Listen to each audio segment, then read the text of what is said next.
Halo teman-teman semua. Nah, di sini aku akan menjelaskan tentang pentingnya penelitian geografi. Nah, di sini kita akan mempelajari dua topik ya, ada pengertian penelitian dan juga jenis penelitian. Nah, untuk itu kita perlu tahu nih pentingnya penelitian geografi ini apa. Nah, kalau kalian perhatiin di sekitar kalian, itu pasti ada namanya permasalahan geografi. Nah, contohnya tuh misalnya kayak banjir begitu. Nah, itu tuh bisa berbentuk permasalahan kecil dan besar. Yang kedua hal ini perlu diatasi. Nah, kenapa perlu diatasi? Nah, karena permasalahan itu juga berperan penting dalam kehidupan. Nah, selanjutnya adalah pengertian penelitian. Nah, untuk mengetahui pengertian penelitian, nah kita harus tahu bagaimana cara memperoleh kebenaran. Nah, di sini aku akan memberitahu ada 3 cara ya untuk memperoleh kebenaran. Yang pertama ada melalui wahyu. Nah, melalui wahyu itu kebenarannya bersifat mutlak karena diberikan langsung dari Tuhan ke utusan Tuhan. Nah, biasanya itu berupa kitab suci. Nah, lalu kebenaran yang ini tidak bisa digugat oleh siapapun. Nah, kan kenapa? Nah, hal ini karena menyangkut keyakinan terhadap Tuhan. Nah, lalu yang kedua itu ada secara kebetulan. Nah, di sini dia menggunakan coba-coba atau disebut sebagai trial dan error. Nah, dalam hal ini dia mencoba menyelesaikan masalah tertentu, kemudian kemungkinan dapat memenuhi atau menemukan pemecahan permasalahannya. Nah, yang ketiga ada melalui otoritas. Nah, ini biasanya dikemukakan oleh orang yang berkuasa atau berotoritas. Nah, contohnya misalnya raja. Nah, di sini tuh pendapat seorang raja selalu dianut dan dinyatakan kebenarannya. Rakyat-rakyat kecil itu tidak berani mengatakan bahwa pernyataannya itu salah atau keliru.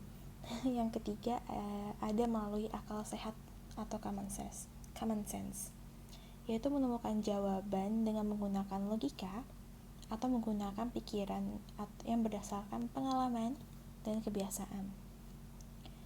Lalu ke selanjutnya ada pengertian penelitian. Nah, di sini aku ada beberapa highlight ya. Jadi pengertian penelitian itu merupakan cara ilmiah untuk mendapatkan suatu data dengan tujuan dan kegunaan. Nah, kegunaan yang dimaksud itu untuk memecahkan permasalahan yang dihadapi. Nah, penelitian itu harus memenuhi ciri keilmuan ya. Yang pertama tuh ada rasional. Artinya cara dari penelitian ini harus diterima oleh akal sehat. Jadi nggak boleh tuh melanggar yang namanya akal sehat. Yang kedua ada empiris. Nah, ini dapat diamati oleh indera manusia. Yang terakhir adalah sistematis atau langkah-langkah. Penelitian itu harus secara logis atau mempunyai langkah-langkah. Jadi nggak bisa tuh penelitian tuh tiba-tiba ada hasilnya. Berarti harus ada langkah-langkah yang misalnya kayak pengumpulan data dan lain-lain. Selanjutnya ada jenis penelitian. Di sini ada beberapa poin ya. Ada dengan tujuan, tepat pelaksanaan, bidang kajian, cara pembahasan, jenis data yang dikumpulkan, dan pendekatannya. Nah, pertama berdasarkan tujuannya terdulu ya. Yang pertama ada penelitian dasar. Penelitian dasar itu berarti kalian berpikir aja kayak sesuatu yang dasar, berarti kan sesuatu yang simple. Nah, jadi penelitian itu bertujuan untuk memperoleh teori baru. Penelitian ini artinya belum pernah dilakukan. Oke?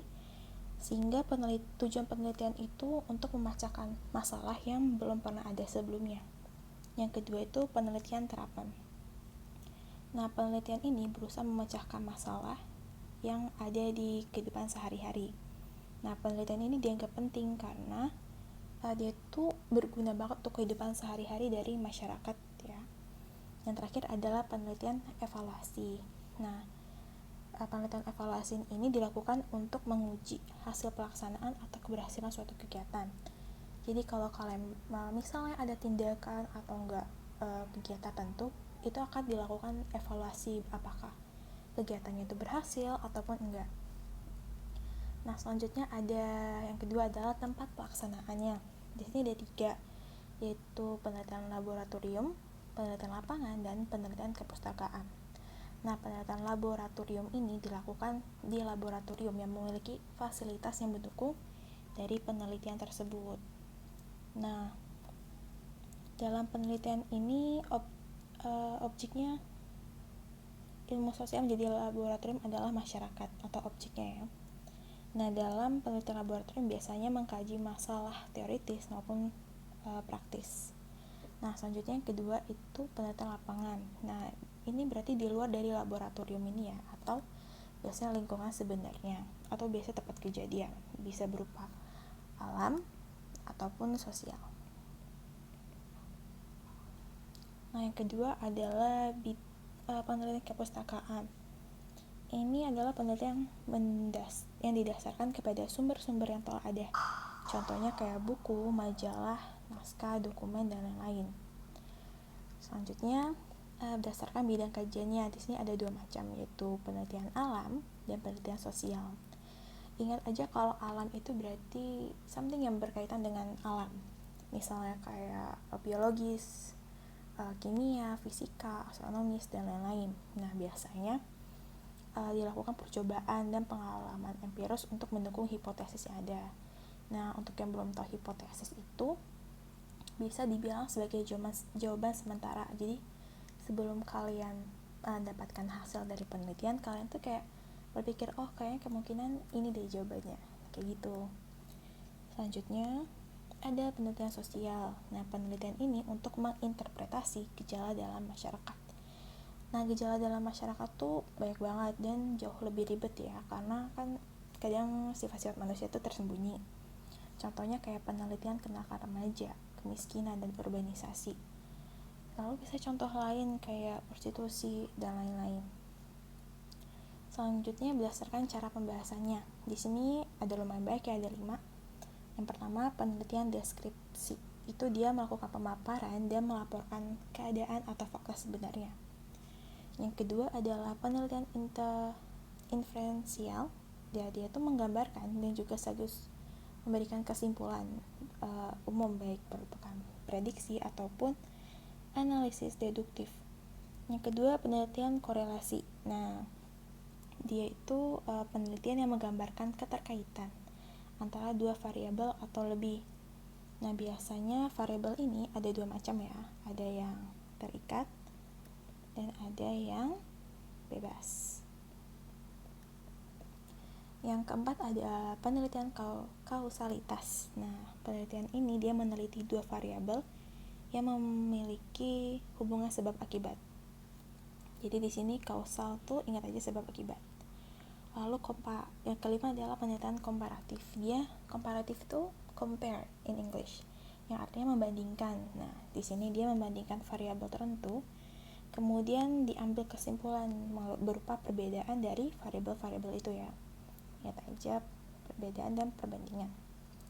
Nah, yang lalu selanjutnya adalah jenis data. Di sini ada 3 macam.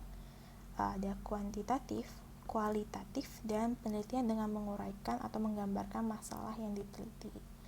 Nah, ingat aja kalau kuantitatif itu sesuatu yang bisa dihitung, berarti bersifat matematis. Sedangkan kalau kualitatif itu biasanya bersifat deskripsi atau menganalisa. Nah, makanya di sini penelitian yang ketiga ini biasa terjadi di penelitian kualitatif. Selanjutnya berdasarkan pendekatannya. Di sini ada cukup banyak ya. Yang pertama, penelitian survei. Survei itu penelitian dilakukan secara massal intinya. Tetapi bedanya, jadi di sini ada populasi dan survei. Kalau populasi itu dia secara semua ya, semuanya tuh diambil untuk menelitinya. Sedangkan kalau survei itu hanya sebagian atau berupa sampel. Jadi kalau sampel itu artinya sebagian. Nah, yang kedua ada penelitian ex post facto. Nah, di sini kalian ingat aja, kan kalau post facto berarti kan fakta, atau ex itu kan kayak vibe-nya itu sesuatu yang masa lalu. Jadi ingat aja sesuatu yang masa lalu, tapi kalian harus ingat itu untuk mengetahui sebabnya. Yang ketiga adalah penelitian eksperimen. Nah, dia itu untuk mencari pengaruh antar variabel. Selanjutnya adalah penelitian naturalistik. Dia itu mencari pengaruh antar variabel dalam kondisi tertentu.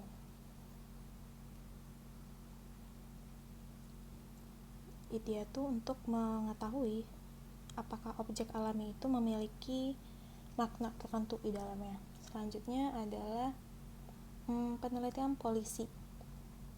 Itu penelitian masalah sosial yang untuk direkomendasikan dalam penyelesaian masalah. Ingat aja, dia akan melakukan rekomendasi. Nah, selanjutnya adalah penelitian tindakan atau action research.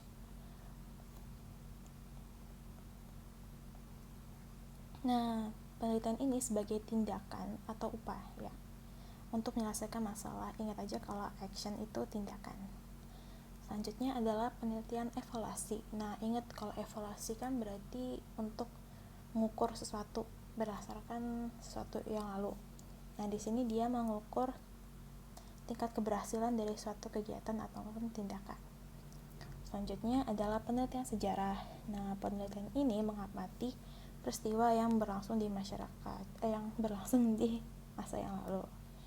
Nah, jadi diingat ya jenis-jenis dari penelitian ini karena bakal cukup ribet untuk tahu perbedaannya. Nah, terima kasih ya udah mendengarkan.